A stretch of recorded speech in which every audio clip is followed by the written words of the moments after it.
Hi guys, today we're doing something. If you've got one of these hanging around, which is a Amazon A3 carded envelope, we're going to be doing something today you may want to do yourself. So keep watching and here we go.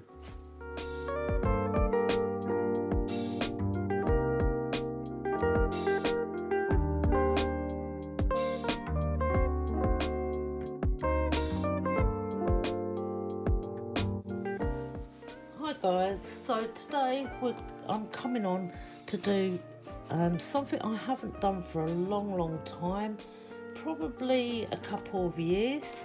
I've got one of these Amazon A3 size. You can have the smaller versions. They're the envelope types, the thin envelope types. Not too thin, but they're cardboardish. So what I'm going to be doing today is making my own embossing folder. So what I need to do is I've got a tray ready last night and I put some dies in it that I could easily cut. I know these ones just fall out when I die cut them, so I thought, well, that's effortless because I can never find the pokey tool. I've got a needle though, so I cut some of these and I cut this big, out of all the words I thought I'm not going to mess about poking all that out, this big thank you one here. I think I got this off of AliExpress years ago, but it makes a nice big swirly type wording.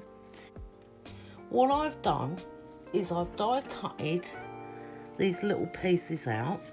These are me butterflies, just onto some cardstock. I believe it's about 200-gram cardstock. So we want 3 of each. So I've done 3 of those ones. I've done 3 of this one.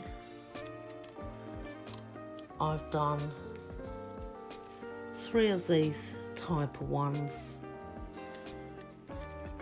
3 of these. I'm not sure if I'm going to need a 4th one. First off, we're going to need one of these. So we need to trim these corners off because they're the bits that are closed and also they're the thickest part. Also, I need to remove this after, which I'll probably just cut that off, but I'm just gonna, even though I've got light in this room, I can't see that well. This should go through. Right, so now we've got it like this, okay? I wish I'd had a bit better envelope that was a bit more flat than this. But you know, you can only work with what you've got, can't you? Right, so I'm gonna cut out, let me have a look at this a minute because I'm going to need that on. So we'll say, and also I've got my die cutting machine. It's not one of the big shops. It's a Sizzix, what is it called? It's the electric one with the longer plates. So I'm gonna have to, where's my plate? I need a plate. Right, there's one of my plates to see if it fits on it. Yeah, it will. See, I've got these type of plates, the extended. Let me just cut up that. I've still got this left, this part here, to make some more with. So I could get another 2 out of that. So basically an A3 size sheet will give you 3 of the folders. So I want to grab my butterflies and we need to glue them together.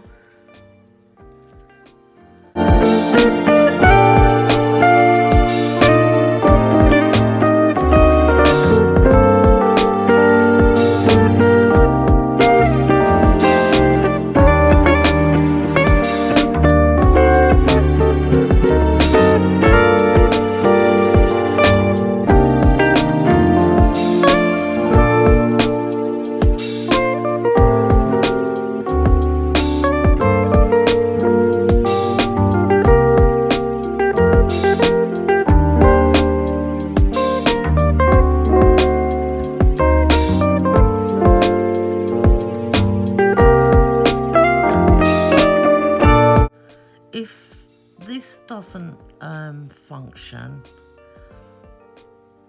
it should do though, because it is higher. If it doesn't though, I will go over with a bit more of a carded paper, but that was quite thick to start with, just to give it a bit more depth. I think years ago I used cereal boxes. I used a Kellogg's cornflake one to do these with. Right, let's do this word one. Right, good tip for smaller items if you didn't know.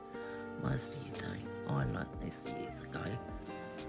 I mean, you can buy little like earbud type of glue things, and that you can put dab glue on. You can get the stickers, which I've got some of that sticker stuff in the other room that I could have done it with and just peeled the back off, but this is the way I do it. Can get messy though with more intricate dies. Right, okay, here we go. Oh, I should have separated them. Hang on. I do know this top piece is can be a nuisance, and that's what's happening now. Right, because it keeps twisting the wrong way, and it does it on all of them. There we go. Let's twist it back. Right, let's put the bottom ones on first, which is going to be a nuisance. They're done. Right, next step is getting the glue off the back of your hand. What you have to do now is you can create your embossing folder now. So I'm gonna have, just put this at the top. I think I'll just put this on at the top. Now make sure that you put glue on any little intricate little pieces, like these not stamens, antennae, because they will, with the pressure and that, they will fall off. Because I remember doing this years ago, and I had, I think it was Tim Holtz dye, and it was flour, and the flour was like a bit of a stamen, and it pushed it off because I hadn't glued it down. So that's why I'm trying to make sure I put enough glue on them, just so I got glue everywhere around it, so they stay in one place.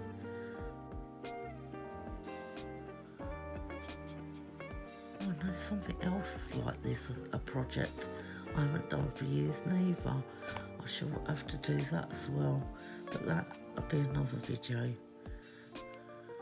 similar to this.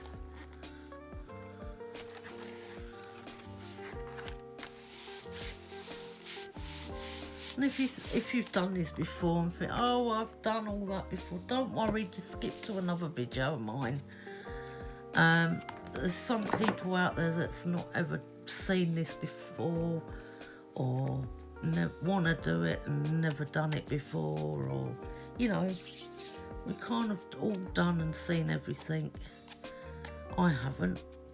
I like learning things.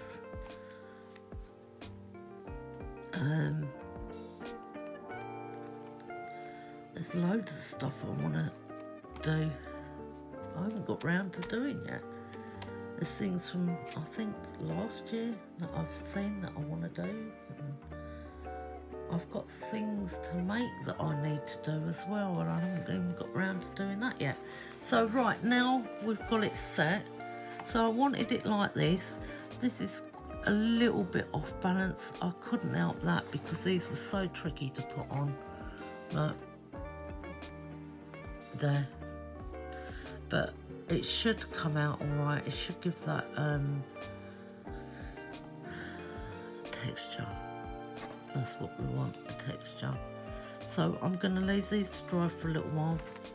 Make sure they're dry, Keep checking back to make sure they're stuck down properly, guys, as well, because they're on the back of this card. And once these are dry, I might have to put a bit more glue under that bit, or something on top of it. I'll get a book maybe in a minute and just plonk it on there. Give it a while, let them dry out properly till that glue's all set, and then we will try it. So I'll be back shortly. Because my friend gave me a lot of paper, loads of different colour sheets of paper. Try and figure out a sheet that I can see better on, for one. Maybe this orange, because it's not too dark and not too light.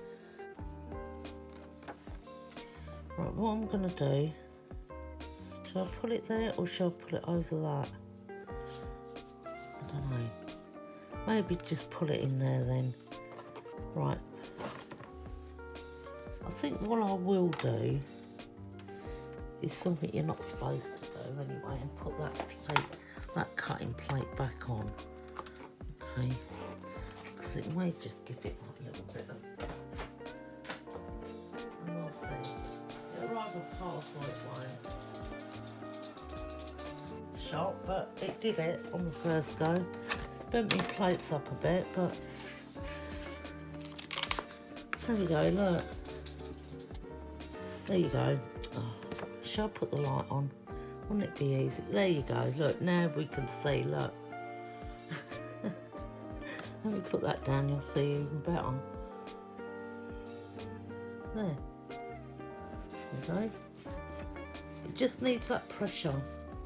Once you get it to the right pressure, let's go over a bit here, then you're all right. You can see that, can't you? Let me just go over it with the ink a little bit, and then you'll pick it up a bit. There's hardly any ink on here now.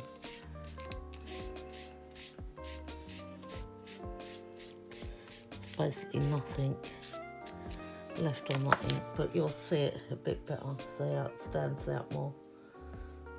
Yeah. So it does. You can make your own embossing things. What I suggest is you add a few more of the paper layers, or do cardboard layers if you can. Like, what I mean by cardboard is these envelope types, you know, what are in the post, what you put in the post. This die cut 3 times would make a smashing, really stable, much nice, really nice. So yeah, I mean, you can ink that, like you dab it with paint sprays, nice with a spray on it, and it's really out of the paper as well. You can feel it, it's raised. So yeah, just give it a go. Do your adjustments. I don't want to break your machines, but do your adjustments how you can with your Sizzix or whatever. All machines work differently. I've got a Gemini over there, but I don't really use it. But I use, as I said, my Sizzix, I think that it's called an Advanced, it's the electric one. But I was so scared just then, in case the plate got stuck, because you've got no handle to turn it either way, you know what I mean? But I did go through using it the way I would do a die cut with this plate in it, because it give it the extra thickness. But I wouldn't recommend doing it like that all the time. But once you can adjust, it's this that is the key. Once you've got this a little bit higher, so if I was to say cut out another one of each of these in this thick card or that thick card, yeah, and put them on the top and let them dry, I will probably have enough to do it just the normal embossing way. It will come out perfect. So I would layer up again. Rather than 3, I'd use 4. I'd go 4 or 5, depending. 5 for paper, 3 on thick cards, or 4 again for, when I say thick card, I'm talking about this cardboard. Or normal card, I would say 4 of those, or maybe 5. But any light card I wouldn't suggest bothering with on there, like this type of just off copier paper. But yeah, that's fine. We managed to do it, test it out. This was only a test one. I won't probably be keeping this one, but I will be making some with some of my favourite dyes in them that I like, to make it into an embossing, to do like backgrounds or whatever I want in it, really.